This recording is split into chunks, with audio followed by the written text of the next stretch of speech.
자, 이제 학생들 앞에 우리가 자연 환경의 10개의 법에 대해서 우리가 기본적으로 이게 뭐 하는 법인지 말이에요. 이게 이제 입법 취지라는 건데 왜 만들었는지 이제 그런 내용이에요. 이번에 이제 물에 대한 6개의 법입니다. 보면은 여기에 원래 이 법도 뭔가 하면은 수질환경보존법이라 해가지고 육법으로 나누어질 때 1990년도에 6개의 법으로 나누어질 때 수질환경보존법이라 되었는데 이 수질뿐만 아니고 생태계도 중요하다 해가지고 수생태계 보존에 관한 법률이라는 이름을 바뀌어졌다가 다시 이것이 이제 길고 하니까 물환경보존법이라고 2018년도에 다시 이름이 바뀌어졌어요. 이 수질환경보존법에서 수질 및 수생태계 보존에 관한 법률, 그 다음에 이제 물환경보존법으로 이런 식으로 다시 바뀌어졌는데, 수질오염으로 인한 국민 건강 및 환경상의 위해를 예방한다. 이제 이게 수질환경보존법이죠. 그러니까 국민 건강도, 물론 이게 수질이 나쁘면 우리가 결국은 우리가 수영하고 뭐 이런 데 여러 가지 문제가 있죠. 그리고 먹는 물도 뭐 문제가 있고 하니까 거기다가 이제 뭐 물고기가 살고 수생태계에 여러 가지 피해를 주니까 이런 이제 목적이 그렇다는 거죠. 그리고 공공수역의 수질을 적정 관리 보존. 공공수역이라는 게 뭔가 하면은 바로 이게 강이라든지 호수에 대한 거예요. 강이라든지 호수에 수질을 적정 보존한다. 그리고 배출 허용 기준, 다시 말해가 강에 폐수를 버리고 생활 하수를 처리해서 버릴 때 그 허용 기준을 여기에다가 두고 폐수 배출 시설, 다시 말해가지고 공장 같은 것들 폐수가 나오는 그런 시설들을 규제하고, 또 여기에 강이라든지 호수에 유독물이라든지 지정 폐기물, 이 지정 폐기물이라는 것은 뭔가 하면은 나라에서 지정해놔요. 이러이러한 폐기물은 위험하다. 자, 그런 것들. 지금 지정 폐기물이 대부분 다가 뭔가 하면은 산업 폐기물들이 여기에 많아요. 그 유독물이라든지 이런 산업 폐기물을 강이나 호수에 못 버리게 하는, 이 법이 바로 물의 어떤 강이나 호수를 규제하는 아주 가장 근본적인 법이에요. 가장 중요한 법이에요. 그리고 여기에 특히 또 이 중에 하나가 뭔가 하면은 상수원 보호구역의 유해물질 수송차 통행 제한. 그래서 우리가 지금 팔당 상수원 같은 데는 저걸 못해요. 유해물질을 실은 차들이 못 지나가게 돼요. 이런 걸로 이 법으로 가지고 다 규제를 하고 있어요. 이런 식으로 여기에 한다. 그 다음에 여기에 이 법은 이제 이 한강법이라고 그러는데, 한강 수계 상수원 수질 개선 및 주민 지원 등에 관한 법률. 이런 한강, 낙동강, 금강, 영산강, 섬진강 이래가 총 4개의 법이 있어요. 이걸 우리가 4대강법이라 그러는데 내용은 다 똑같아요. 다 똑같은데 이름만 한강, 낙동강 이렇게 되어 있어요. 되어 있는데 이 법은 왜 만들었는가 하면은 바로 이게 이 한강 수계의 수질을 개선하려고 하니까 아, 여기에 그 뭐라 그러나 여러 가지 비용이 필요한데, 과거에는 이 오염자 부담 원칙이라 해가지고 한강을 오염시키는 그 오염원을 누가 그어야 되느냐? 상류에 사는 사람들이 돈을 내 가지고 수질을 개선해야 되니까 여러 가지 이제 문제가 생기니까 이때 처음으로 들어온 게 뭐냐? 무리용 부담금 제도가 들어왔어요. 앞에서 우리 봤죠? 경제적 제도, 경제적 규제, 규제적 수단, 경제적 수단, 개입적 수단, 이게 바로 뭔가 하면 경제적 수단이죠. 여기에, 그리고 독특하게 우리나라의 모든 이 환경의 그 기본이 뭔가 하면은 오염자 부담 원칙인데, 이때 처음으로 수혜자 부담 원칙. 한강에 물을 먹는 사람들이 돈을 내가지고, 한강의 수질을 개선하고, 또 이게 또 하나의 능력자 부담 원칙이에요. 왜? 팔당 상수원에 사는 사람들은 그 돈을 낼 수가 없어요. 그러니까 능력이 있는 하류에 있는 사람들이 돈을, 그 물을 쓰는 사람들이 그래서 우리가 지금 먹는 수돗물에 다 이게 무리형 부담금이 들어있어요. 그래서 한강 같은 경우는 연에 한 4천억씩 걷어가지고 위에 이 수질 개선을 위해 서는 거예요. 이 돈을 가지고 뭔가 하면은 한강 수계 상수원 수질도 개선하고, 그리고 또 여기에 수변구역, 강가에 이 바로 한강 주변에 보면은 강가에 이 수변을 지정을 해가지고 거기에 뭐 여러 가지 어떤 그 한강 같은 경우는 뭔가 하면 수변구역을 지정하면은 가까운 곳에서는 거의 한 1km까지 거기에 호텔이라든지 무슨 숙박업이라 이런 것들 새로 못 들어오는 거예요.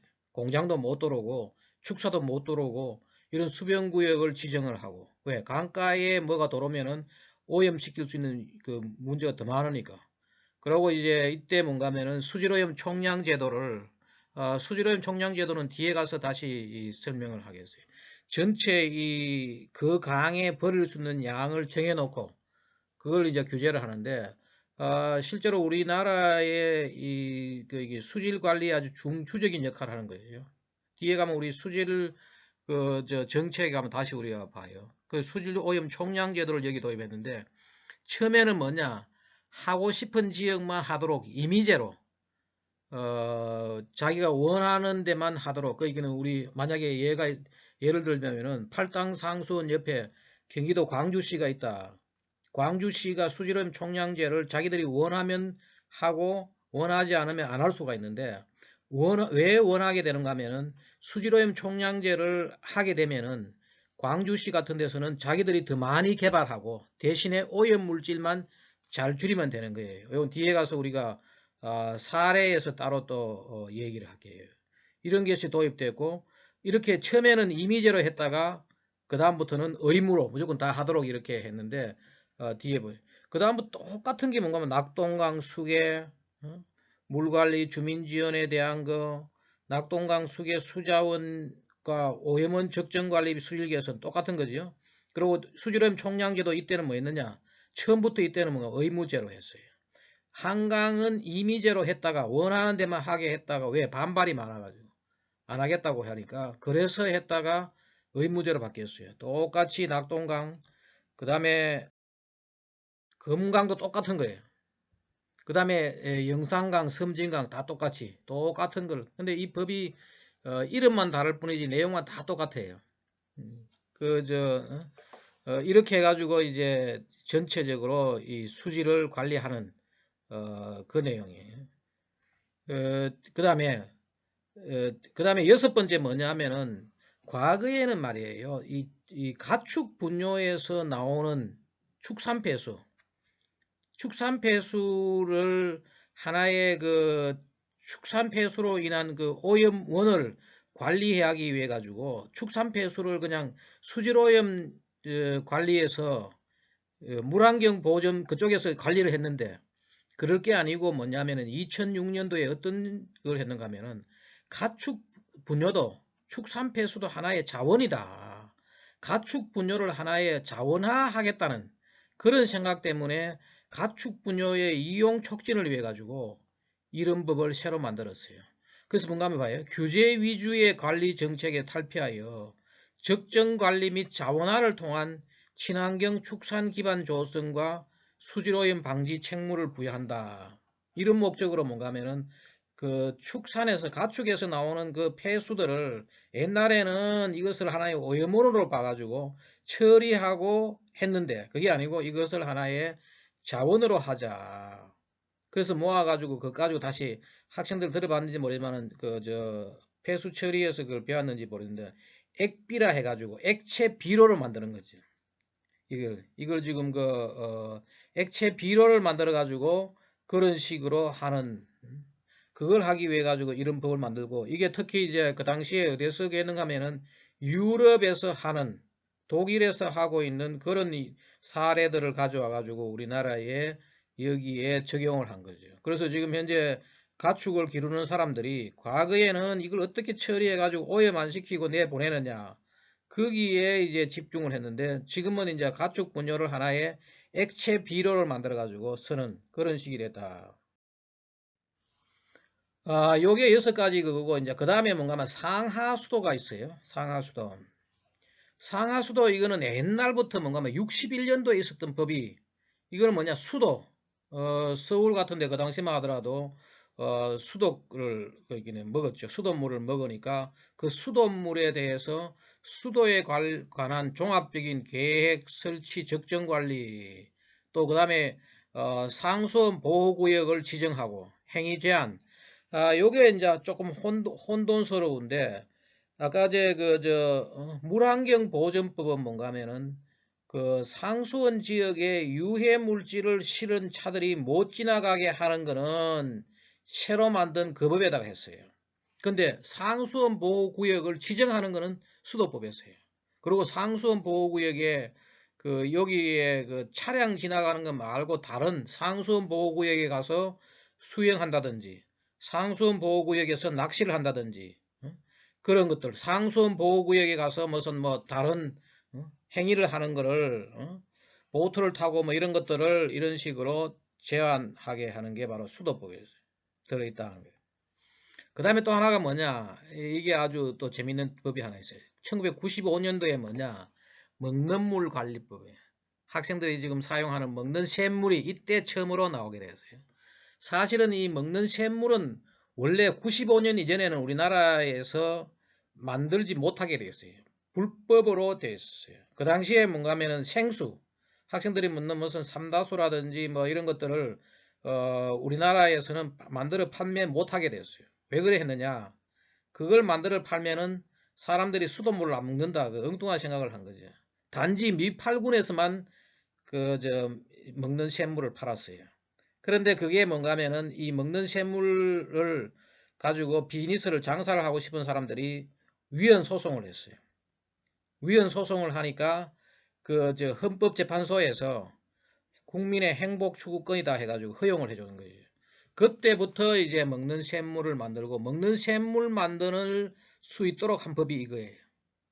그런데 더 또 재밌는 내용은 뭔가 하면은 처음에 이 사람들이 생수라는 말을 썼어요. 지금 우리 생수라는 말을 쓰지요. 근데 이 생수라는 말을 쓰려고 하니까 나라에서 생수라는 말을 못 쓰게 한다. 못 쓰게 했어요. 그래가 지금도 먹는 샘물이라 그러죠. 왜 그런가? 이 병에 이게 우리가 먹는 샘물만 생수로 하면은 수돗물은 죽은 물이 된다. 사수가 된다. 뭐 이래가지고 결국은 좀 코미디 같은 일이 있지만은 지금은 그런 식으로 되어 있어요.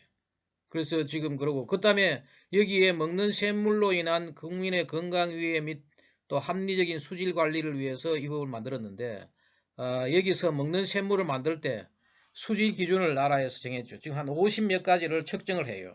먹는 샘물 만드는 삼다수 뭐 각종 롯데 뭐 이런 데서 만들어 가지고 자기들이 계속해서 그걸 여기에 박테리아가 들어있는지 뭐 여기에 수질이 어떤지 그걸 해가지고 자기들이 측정을 해가지고 나라에 보고하게 돼 있어요.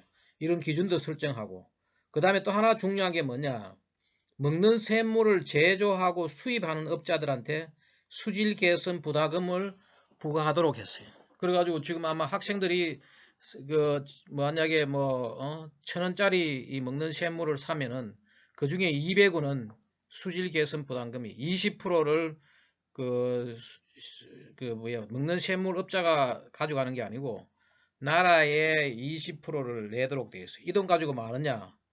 이 수질을 개선하기 위한 여러 가지 지하수, 특히 지하수가 이게 대부분 다 먹는 샘물이 지하수죠.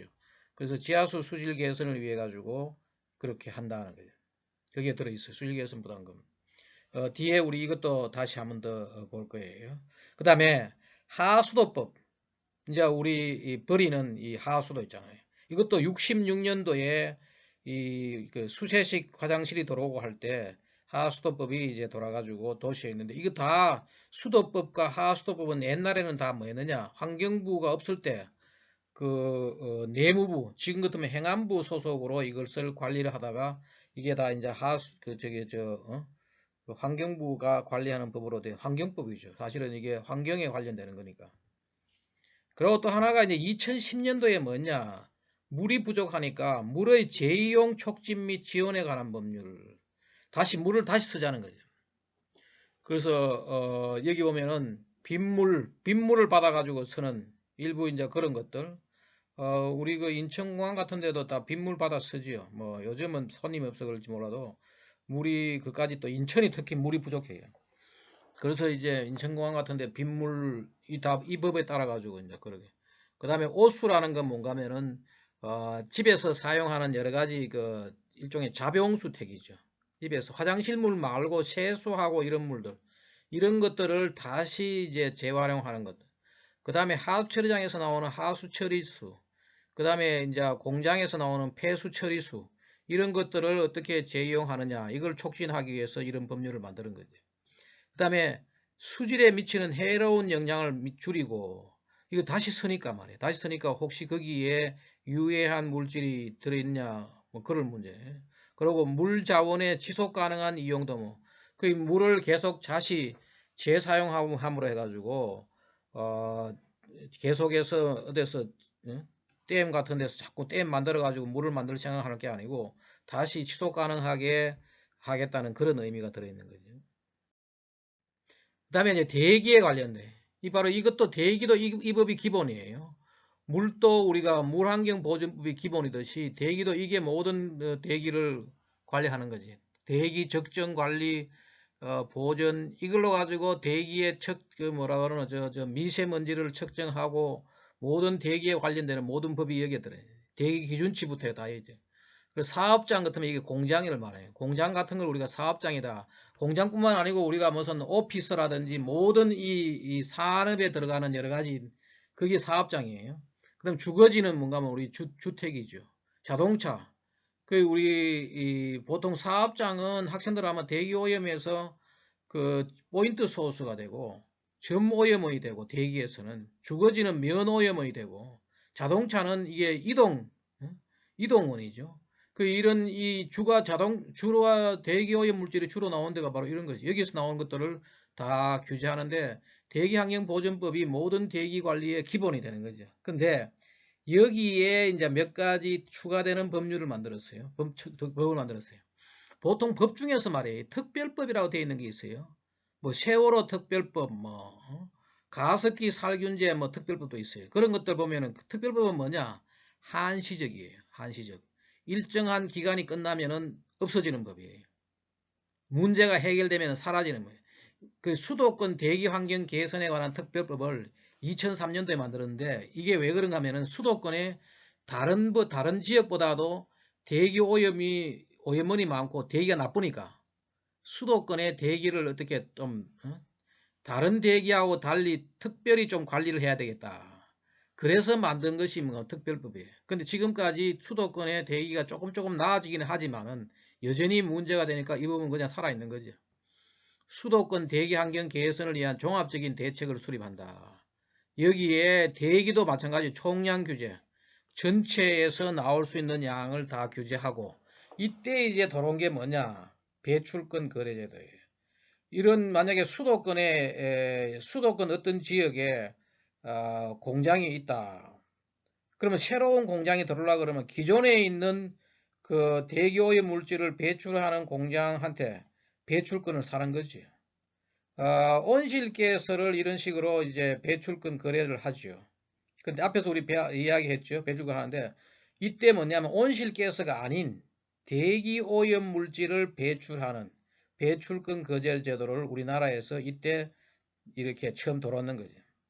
그 다음에 이때 또 뭐였냐? 저공해차. 이것 때문에 이제 특히 서울에 많이 들어오게 된 게 뭔가 하면은 바로 CNG, LNG라 그러기도 하고 LNG, Liquefied Natural Gas, 액화 천연 가스나 Concentrated Natural Gas, CNG가 뭔가 하면 농축된 Concentrated Natural Gas, 농축된 천연 가스 똑같은 말이죠.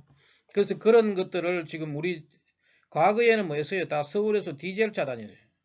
디젤차가 다녔는데 그런 것들을 다 이제 없애고 그러므로 해가 상당히 좋았죠. 이런 것들을 그때부터 시작한 거죠. 또 하나가 뭐냐? 이거는 약간 그냥 말로만 되어 있는 법이에요. 2013년도에 이제 녹색 성장 뭐 한다고 해가지고 지금은 상당히 많이 죽었죠. 근데 이 녹색 성장, 저탄소 녹색 성장 기본법이라 해가지고 환경과 경제의 조화로운 발전, 그 이게 저 우리 녹색 성장의 원래 기본 개념은 뭔가 하면 저거예요. 환경도 좋아지고 경제도 좋아지는 뭐 그런 바로 그게 녹색 성장의 기본적인 개념이죠. 학생들 아마 그 개론 배운 학생들은 그걸 알 건데 그런데 이런 걸 하고 또 하나가 뭐냐 저탄소 사회를 구현한다. 그 화석 연료에서 탄소가 많이 나오는 것보다는 태양광이라든지 풍력 같은 이런 것들을 한다 해가지고 이런 법이 나왔는데 그리고 또 여기에 뭐 녹색 기술, 녹색 산업을 새로운 성장 동력을 한다. 바로 이 저거죠. 이 녹색 기술 같은 거는 뭔가 하면은 폐기물을 가지고 다시 자원으로 쓰고 녹색 산업이란 게 결국은 저 뭐야 태양광 풍력 발전 이런 것들을 성장 동력을 했는데 실제로 이게 2013년도에 이런 법을 만들었는데 실제로 지금 이 적용이 별로 안 되고 있는 거죠. 그때만 하더라도 뭐 기후변화에 대한 여러 가지 뭐 큰 이슈가 있었고 했는데 지금은 기후변화가 상당히 많은 것들이 잘못된 지금 미국의 그 트럼프 대통령 같은 사람은 사기라는 지금 그 인간에 의한 기후변화가 일어나고 있다는 그게 거짓말이었다는 거죠. 지금 그런 문제 때문에 상당히 지금 동력이 떨어지고 있는 거죠. 그 다음에 이제 이런 게 이 세 가지가 있고, 그 다음에 토양 지하수가 한 개 있는데, 토양환경보전법. 이것도 95년도에 생기죠. 80년도만 해도 우리나라에서는 토양에 대해 가지고 별로, 토양 오염에 대해서 별로 문제를, 없었던 거죠. 물하고 대기 뭐 이쪽만 큰 거였는데, 80년대 미국에서는 상당히 큰 이슈가 됐어요. 근데 우리나라도 95년도 이럴 때 이제 이것이 90년대에 와서 이슈가 되고 하니까 특히 그 지금 미군 부대 이전하면서 거기에 있던 토양들이 오염되고 나오고 그런 문제들 때문에 이제 토양환경보전법들이 새로 생겨가지고 토양 오염을 사전에 예방하고 복원하는 이런 법들이 이렇게 나왔는데 이 토양에 관련되는 법은 또 이런 것도 있어요. 국토부에서 그동안에 우리나라의 지하수를 총관리하는 이 주가 국토부에서는 지하수 량에 대한 것을 주로 관리를 해요. 근데 이 지하수법에 그 지하수의 수질을 이제 그 환경부에서 관리하는데 국토부의 지하수법을 환경부가 수질에 관련되는 걸 관련하고 있죠. 그래서 이 법은 두 부처가 같이 쓰는 거죠. 근데 이게 환경부 소관의 법은 아니에요. 국토부 소관의 법이에요. 이게 있고 그 다음에 이제 앞에서 봤던 먹는 물 관리도 먹는 물이 전부 다 뭐예요? 앞에서 내가 상하수도 이야기할 때 이게 있었는데 이 먹는 물, 이 샘물, 먹는 샘물이 전부 다 뭐냐면 지하수예요. 그래서 이제 먹는 물 관리법의 일부가 바로 이 지하수에 관련되기 때문에 우리가 지하수에서는 항상 고려해야 되는 그런 거다. 그 다음에 이제 여섯 번째 우리 폐기물도 아주 여러 가지 그게 있어요. 바로 이 폐기물 관리법이 1986년도에 이게 원래는 뭔가 하면 오물청소법이었죠. 오물청소법이 1986년도에 폐기물 관리법으로 바뀌어진 거죠. 바뀌어져 가지고 어떻게 하면은 쓰레기를 잘 관리하느냐, 쓰레기 처리를 어떻게 할 거냐, 매립을 할 거냐, 그 뭐 소각을 할 거냐, 뭐 이런 거, 폐기물 처리 기준 및 절차, 그 다음에 폐기물의 수집, 운반 처리업에 대한 규정을 한다. 폐기물의 수집, 운반 처리업에 대한 규정을 이제 하기 위한 이게 바로 폐기물에 대한 아주 기본적인 것 모든 것들을 여기서 다 총괄하고 있는 그런데 여기에 좀 더 추가적인 법들이 생겼어요. 왜? 폐기물을 관리하는 것도 중요하지만은 그 폐기물을 하나의 자원화하자. 이 폐기물의 자원의 절약, 이 폐기물이 안 생기게 하는 거죠. 재활용. 학생들 아마 그 폐기물을 할 때 3R의 원칙 배웠죠. Reduce, Reuse, Recycle. 바로 그거예요. 폐기물이 안 생기게 하고 다시 재사용하고 또 재활용하도록 하는 그런 법들이 여기에 이제 생겼는데 폐기물 발생 억제와 재활용 촉진, 그다음 폐기물 예치금 제도. 학생들 우리 병이 우리 그 맥주병 걸 때 거기에 내가 맥주를 살 때 벌써 병값 일부를 줘놨다가 거기에 들어있죠. 그러니까 내가 가져가면 다시 돌려주는 거지. 그게 바로 폐기물 예치금 제도예요. 앞에서 우리 저거 했지요. 그 이게 경제적 이거 다시 폐기물 가서 다시 한번 더 그게 법에서 우리 한번 더 보고 또 정책에서 또 다시 볼 거예요. 정책 사례에서. 그 다음에 무슨 뭐 폐기물 부담금제도 이거는 폐기물을 처리하는데 그 폐기물 처리하기 위해 가지고 우리가 내가 쓰레기를 버리면 그만큼 내야 되는 거죠. 그걸 하는 게 바로 폐기물 부담금제도. 이런 것들 뒤에 우리 다시 볼 거예요. 그 다음에 폐기물 재활용 산업. 그 고물상택이죠. 다시 폐기물을 우리 저런 것들 그 있긴 재생용지 같은 이런 것들을 다시 하는 재생용지 만드는 공장 이런 데 지원하고 하는 것. 이런 것들을 이제 하는 법들이 여기에다. 요거는 폐기물이 됐을 때에 처리하는 거고 될 수 있으면은 폐기물이 안 되도록 재활용하고 재사용하고 하는 그런 내용들. 그 다음에 이제 이게 뭔가 하면은 이거 역시도 뭔가 하면은 국제협약을 국내법으로 수용하기 위한 거예요. 바로 바젤 협약이에요. 폐기물의 국가 간 이동 및 처리에 관한 법률이 이때 생겼어요. 이게 왜 그러는가 하면은 학생들 아마 바젤 협약이라고 들었을 거예요. 바젤 협약.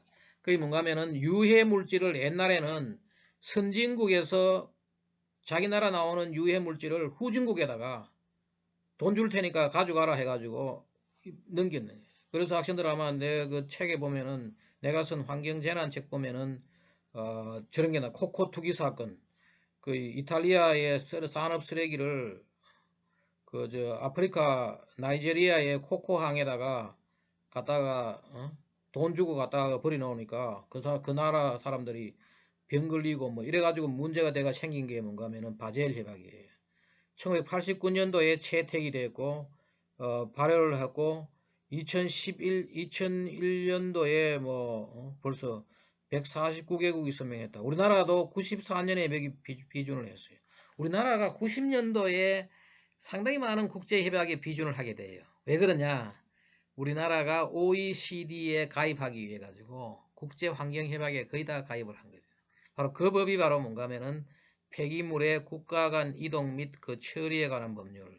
이거는 뭔가 하면 국제법에 우리가 비준했기 때문에 이것을 국내법으로 수용하기 위해서 이런 법이 만들어졌다.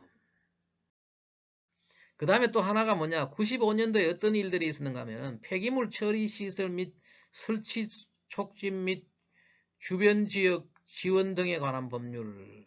이게 바로 뭔가 하면은 님비 현상 때문에. 학생들 아마 님비 현상이라고 들어봤을 거예요. Not in my backyard. 자기 주변 지역에 쓰레기 매립장, 소각장 들어오는 거 사람들이 싫어하지요. 지역들이 막 반대를 하는 거죠. 쓰레기 매립장 들어오는 걸 누가 좋아하겠어요. 그러니까 뭔가 하면 그 지역 사람들한테 돈을 주는 거죠. 그 지역 사람의 주변 지역에 지원하는 거예요.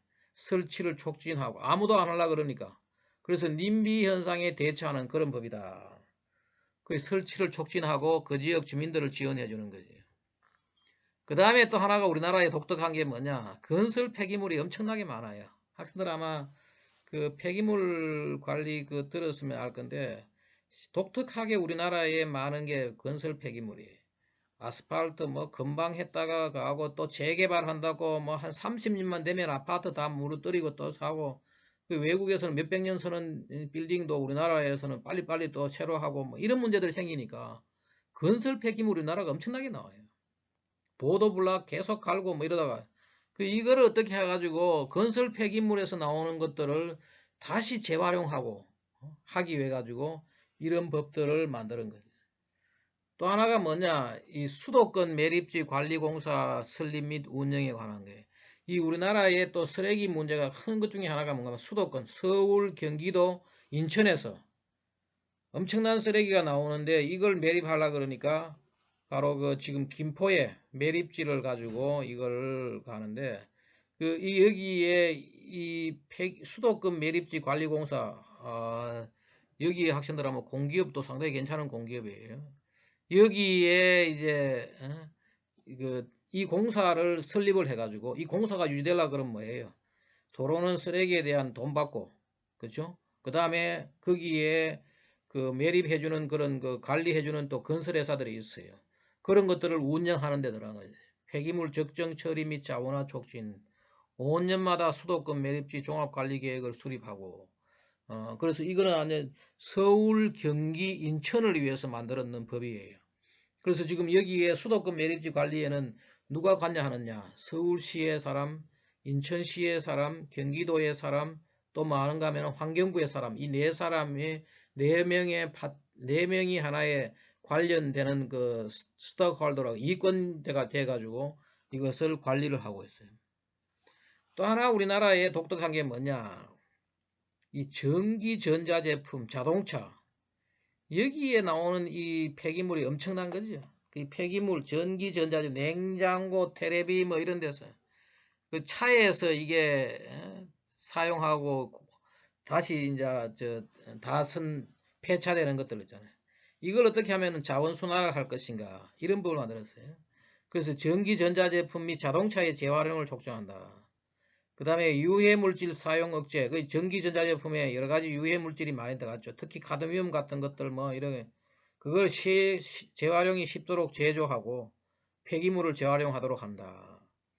자원을 효율적으로 이용하는 자원 선환 체계를 여기에 구축하게. 우리나라의 독특한 게 봐요. 건설, 전기전자, 자동차 여기에 대해 가지고 아주 특별한 어떤 그런 법들을 만들어 가지고 지금 자원을 재활용한다는 거예요. 생활 환경에 또 여러 가지 법들이 있어요. 그게 뭔가 하면 특히 소음진동관리법. 이 소음진동관리법은 독특하게 말이에요. 그 환경보전법이 육법이 될 때 이것이더란 거죠. 소음진동 원래는 이게 소음진동규제법이라는 이름으로 되어 있었는데 명칭이 변경됐다는 거죠. 2009년도에 규제보다는 관리가 조금 뭐라 그러나 의미가 낮다. 규제는 계속 하지 마라 하지 마라 그러는데 관리는 어떻게 하면은 우리가 그걸 잘 관리를 할 거냐 이런 문제 의미 있어가지고 이름 바뀌었어요. 여기서 뭐 사업장 공장이죠. 공장 우리 생활 소음도 있죠. 교통소음, 항공기 소음 이런 것들을 소음과 진동 흔들리는 것 말이에요. 예. 근데 실제로 대부분 다 소음이에요. 진동의 경우는 무슨 뭐 발파한다든지 뭐 이런 것들 철도 이런 데서 이제 막 흔들리는 게 나오지만은 대부분 상당히 큰 부분은 소음이에요. 이걸 관리하는 게 바로 이게 소음 진동 관리법.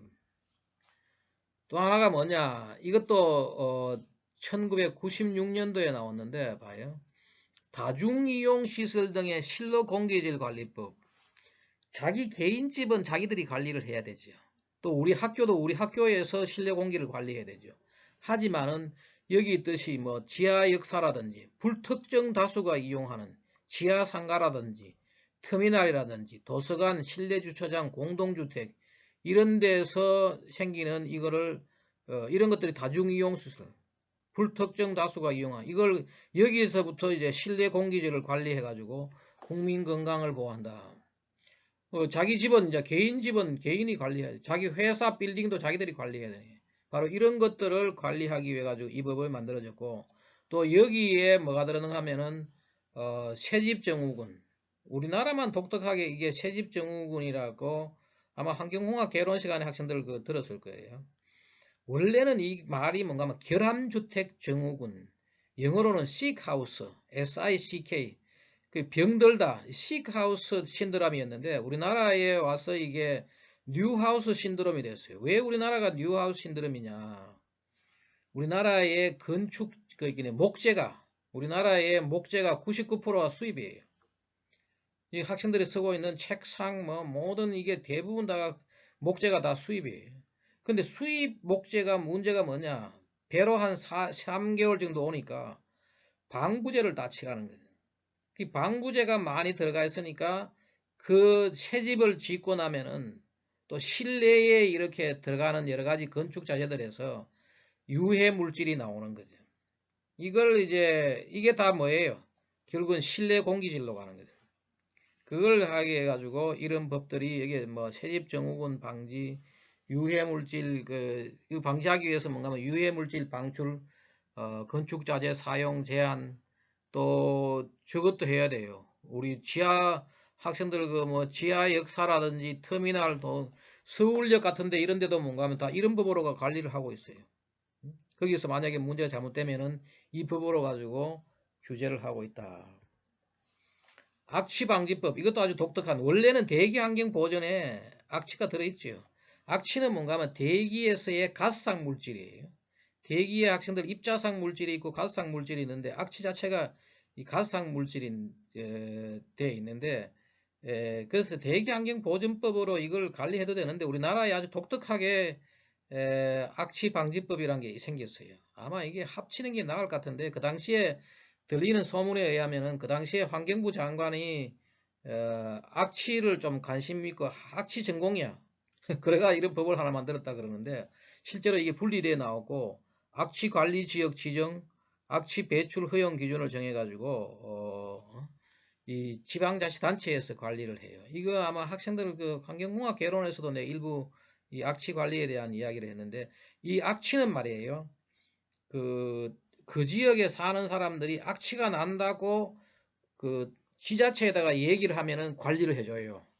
근데 누군가가 이렇게 문제를 제기하지 않으면은 이거는 국가가 나서 가지고 뭐 여기저기 다 관리를 하고 그렇지는 않는 거예요. 그래서 이게 악취 방지법이라는 것도 우리나라에 있는 것 중에 하나다.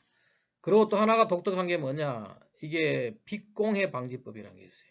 인공 조명에 의한 2012년도에 이 빛공해 방지법이 뭔가 하면은 이게 밤에 이제 자꾸 불을 켜놓고 하니까 그 옆집에 이제 무슨 뭐 빛이 들어오고 하니까 사람의 건강에 방해가 된다 해가지고 인공 조명 및 방사로 인한 국민 건강 및 환경 위해를 방지한다. 인공 조명을 관리하여 건강하고 쾌적한 환경 조성한다. 그래서 서울 같은 경우는 뭔가 하면 상업 지역이 있고 주거 지역이 있고 또 무슨 뭐 숲, 녹지가 있고 뭐 이랬는데 그 상업 지역에서 불을 켤 수 있는 그 빛의 세기 또 빛을 불을 켤 수 있는 그 시간 이런 게 있고 주거 지역은 그렇지 못해요. 함부로 그걸 조명 광고를 위해서라든지 그런 걸 위해 가지고 이게 인공 조명을 하는데 그걸 이제 이런 식으로 규제를 하는 거죠.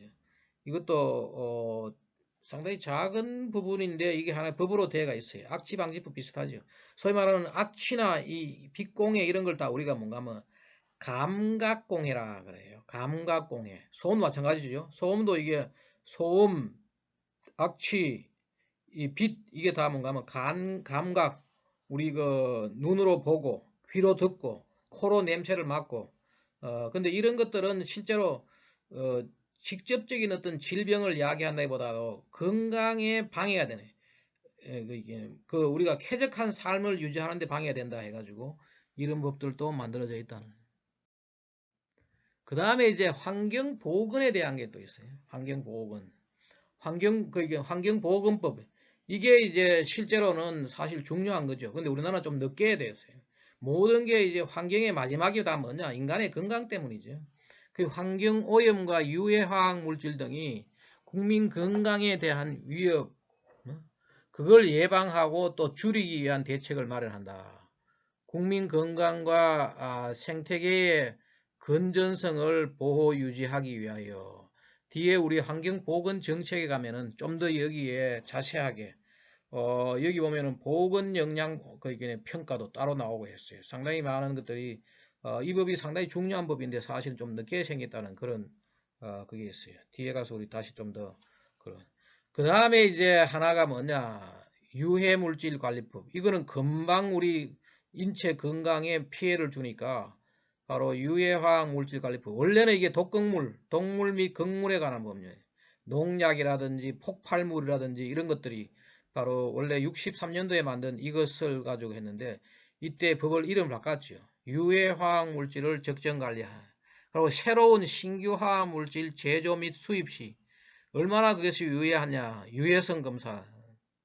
그 다음에 유독목 관리 기준 및 관련 업자들을 등록하게 하는 그렇게 저런 거죠. 이 유독물을 만들고 관리하고 또 관리 기준도 하고 이거 유독물을 취급하는 업자들을 나라에서 다 등록해 가지고 관리하는 그 상당히 중요한 이 잘못되면은 엄청난 재난으로 이어지기 때문에 이 유해화학 물질 이걸 우리가 뭐라고 하면 화관법이라 약자로 가지고 화관법이라 그래요. 그런데 요거 말고 또 하나가 뭐가 있는가 하면 잔류성 유기오염물질 관리법. 이걸 우리가 뭔가 하면은 잔류성 유기오염 물질을 팝스라 그래요. Persistent Organic Pollutant. 아마 학생들 들어본 학생들 많을 거예요. Persistent, 팝스라, POPS라. S는 복숫자 팝스라 그러는데 이 잔류성 유기오염 물질이라는 게 뭔가 하면은 PCB라든지 DDT라든지 한번 만들어지고 나면은 분해가 안 되는 거지요. 이게 바로 잔류성 유기오염 물질이에요. 그래서 이것이 이제 뭐냐면은 이 스톡홀름 협약이라 해가지고 2001년도에 채택되고 2005년도에 발효가 됐는데 우리나라가 2004년도에 가입을 했어요. 현재 뭐 151개국 1개국이 가입했다. 근데 이것도 이제 계속 바뀌죠. 하여튼 근데 우리나라가 2004년도에 여기 가입함으로 해가지고 바로 이 스톡홀름 협약을 국내법으로 앞에 우리 바젤 협약을 국내법으로 수용하기 위해 가지고 국가 간 유해 폐기물 이동에 관한 법률 나오듯이 똑같은 거예요. 이것도 뭔가 국제법, 국제협약을 국내법으로 수용하기 위해 가지고 이것이 만들어져 가지고 실제로 우리나라의 PCB라든지 DDT라든지 여기가 주가 뭐냐 하면은 이 팝스가 주가 문제가 되는 게 12가지의 그 덜이 다져이라 해가지고 12가지 더러운 물질 그게 뭔가 하면 이 잔류성 팝스예요. 이걸 관리하기 위해 가지고 우리나라에 이런 법들이 되어 있는 거죠. 그 다음에 또 하나가 이제 앞에서 내가 잠시 이야기했죠. 성면에 관한 법이 우리나라 2개가 있어요. 성면 피해 구제법과 성면 안전관리법.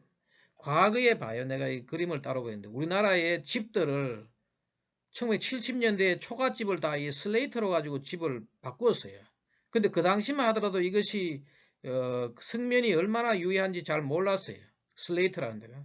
그리고 또 우리 건축 자재에 이 슬레이트가 들어있어요.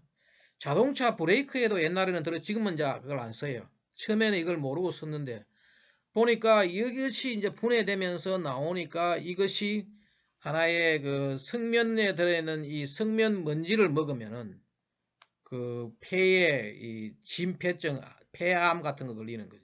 나중에 아니까 이것 때문에 이제 건강 피해를 걸린 사람들한테 그 사람들한테 이 뭐라 그러나 비용을 지불하기 위해 가지고 그 성면 때문에 피해 본 사람들한테 그 나라에서 그 돈을 지불하기 위해 가지고 성면 피해 구제법을 하는 거예요. 구제라는 게 뭔가 하면 이제 세이브 해주는 그 사람들한테 도와주는 그런 거죠. 그 다음에 또 이게 성면이 들어있을 때 이걸 안전하게 관리하는 우리나라 지금 현재 아직도 내가 알기로는 지하철 같은 데는 이 성면에 그게 있어요. 봐요. 성면이 있으면 봐요. 여기 폐암, 흉막염, 뭐 악성 중피종, 성명폐증, 흉부, 비부반 뭐 별별 병들이 다 가요. 간암까지도 나요. 그 성면이 이렇게 인체에 유해한 거를 잘 모르고 쓰다가 나중에 이게 알아가지고 그것 때문에 이제 건강 피해를 본 사람이 나라에서 그 사람들을 도와주기 해가지고 피해 구제법도 생기고 지금 현재 있는 것들을 우리가 어떻게 간단하게 관리해야 되느냐. 그래서 지금도 가끔 보면 있지 학교 같은데 자기들이 옛날에 모르고 그걸 학교의 천장에도 성면이 들어있고 서울의 지하철에서도 일부 지금 이 성면이 나온다는 그런 것도 있어요. 그 다음에 이제 이 앞에 있던 그 화관법, 유해화학 물질을 관리하기 위한 화관법이 있었죠. 그 화관법은 원래 뿌리가 독극물, 동물 및 극물에 관한 법률이었는데 2013년도에 화평법이라고 있어요. 이거는 뭔가 하면 화학물질 등록 및 평가예요. 이거는 왜 생기는가 하면은 이 가습기 살균제 사건 때문에 생긴 거예요. 이거는 봐요. 앞에 화관법은 유해 화학물질이지만은 이거는 그냥 화학물질이에요. 유해하지도 않는 줄 알았는데 나중에 알고 보니까 이것이 우리한테 피해를 주니까 모든 화학물질에 대해 가지고 관리를 하고 또 유해화학물질이 들어있는 물질, 유해화학물질 함유 제품 앞에 화관법은 뭔가 하면 유해화학물질 그 자체를 관리하는데 이것이 이제 뭐 장난감에도 들어가 있고 뭐 별별 희한한 데 들어있으니까 유해화학물질을 사용해서 만든 제품을 그것에 의한 유해성 또 위해성 위험이 얼마나 리스크하냐 뭐 이런 것들을 심사 등록 평가를 한다. 그리고 이것이 이제 화학물질 정보를 그리고 그 물질에 대해 정보를 정확하게 몰랐죠. 사실은 가습기 살균제도 그것을 우리가 가습기에다가 쓰면은 얼마나 어떤 문제가 일으키는 정보를 없었어요. 그러다 보니까 엄청난 사람이 죽고 굉장히 억울하죠, 그 사람들이. 지금도 뭐 계속 지금 신고 들어오고 하는 거죠. 그런 걸 생산 활용 정보를 이제 나라에서 관리를 하는 거지. 그리고 정보를 생산한다는 것은 그 물질에 대해서 조사를 해가지고 찾아내는 거지. 그 정보를 생산하고 그걸 활용하고 또 그걸로 인해가 생기는 어떤 건강 피해 같은 걸 국민 건강 및 환경을 또 그것이 자연 환경에 나갔을 때 어떤 피해를 주니까 이제 그런 목적으로 만든 게 바로 화평법이에요. 화평법과 하간법의 차이가 어떤 건지 아마 학생들 좀 알아둘 필요가 있어요. 자주 나오는 그런 문제. 그 다음에 이제 환경 경제에 대한 거예요. 환경 경제 두 가지가 있는데 하나는 뭐냐? 바로 환경 기술 및 환경 산업을 지원해 가지고 환경 기술을 개발하고 지원하고 보급 촉진을 한다. 환경 산업을 그 환경 기술을 우리가 잘 개발하고 환경 산업을 잘 육성하면은 어떻게 되느냐? 국가의 경제 발전에 써가 있어요. 우리가 뭐 그냥 전자 정보통신 기술 한때 우리나라에 6T라 해가지고 말이에요. 그 이게 저 IT 정보통신 기술이죠. NT 나노 기술, 나노 테크놀로지. 그 다음에 뭐 또 저런 것도 있죠. BT 생명 바이오 테크놀로지. 그 다음에 ET가 바로 이제 환경 기술. 이 환경 기술을 잘 개발함으로 해가지고 해외 수출도 하고 우리나라 환경도 좋게 하는 그걸 하기 위해 가지고 이런 것들. 그래서 이것 때문에 있는 법이 있는 곳이 뭔가 하면 환경산업기술회라고 불광동에 있는 게 바로 이거예요. 그리고 또 하나가 뭔가 하면은 녹색 제품 구매 촉진에 관한 법률을 다시 말해서 우리가 뭐 재생용지라든지 쓰레기로 가지고 다시 만든 것들을 사람들이 잘 안 쓸라 그러니까 자원을 재활용해서 만든 걸 잘 안 쓸라 그러니까 그걸 나라에서 사용할 수 있도록 촉진해 주기 위해 가지고 그래서 일정량의 어떤 그 공무원 공기업이라든지 특히 정부 같은 데서는 그런 것들을 자기들이 사주는 거죠. 자원 낭비와 오염 방지하기 위해서 그 친환경 상품 구매를 촉진하여.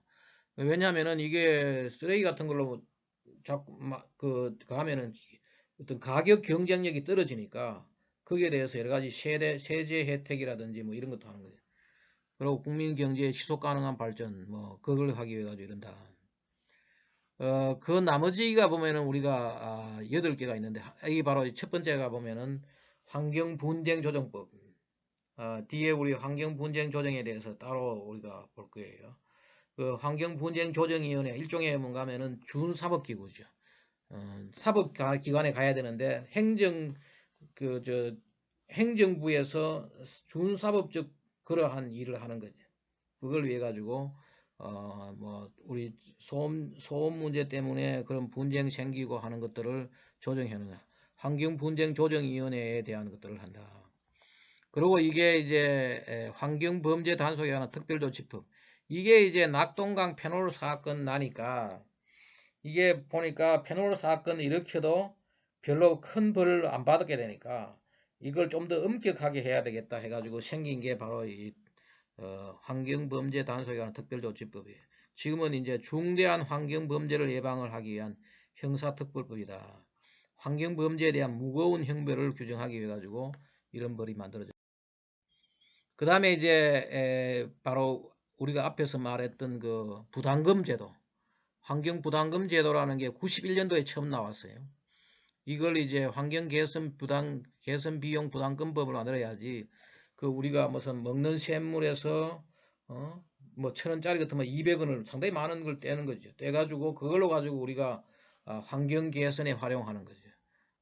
환경 분야에 상당히 많은 그 부담금이 있어요. 그 준조세를 거둬들이기 위한 하나의 법을 만드는 거죠. 그 다음에 이제 우리 환경에 수질 측정, 대기 측정할 때 그 측정을 잘못하면 데이터가 잘못 나오죠.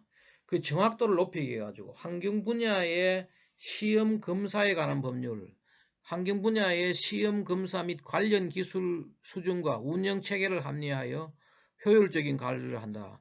그 환경 모든 뭐 대기 측정 자료, 수질 측정 자료 이 정확한 자료를 있어야지 우리가 환경 관리에 잘할 수가 있는데 그걸 이제 잘하기 위해 가지고 좀 더 정확한 또 그걸 위해 가지고 이걸 잘하기 위해서는 돈도 필요하고 제도를 만들어야 되니까 이런 법을 만들었던 거죠. 그 다음에 이 지속가능발전기본법은 2007년도에 만들었는데 이것도 상당히 그 이름만 있는 법 중에 하나예요. 녹색성장법처럼 말이에요. 지속가능 발전을 이룩하고 지속가능 발전을 위한 국제사회의 노력에 동참하여 현재 세대와 미래 세대가 보다 나은 삶의 질을 지속가능 발전이라는 게 뭐예요? 결국은 미래 세대도 우리 세대만큼 여러 가지 어떤 그 자연의 환경의 혜택을 누릴 수 있도록 한다. 주로 이 말로 되어 있는 그런 법들이 대부분이에요. 그 다음에 이제 환경교육진흥법. 바로 이제 우리나라 우리 환경정책기본법에 국민들한테 환경교육을 제대로 시켜야 된다 하면서 이 환경교육을 활성화하고 뭐 자연과 인간의 조화를 이루고 또 국가와 지역사회의 지속가능 발전 환경교육진흥법 이것도 상당히 말로 되어 있는데 실제로 이게 지금 크게 역할은 못하고 있어요. 환경교육을 위한 거. 그 다음에 이거는 이제 한국환경공단법. 학생들 그 인천에 가면은 이 우리 공기업이죠.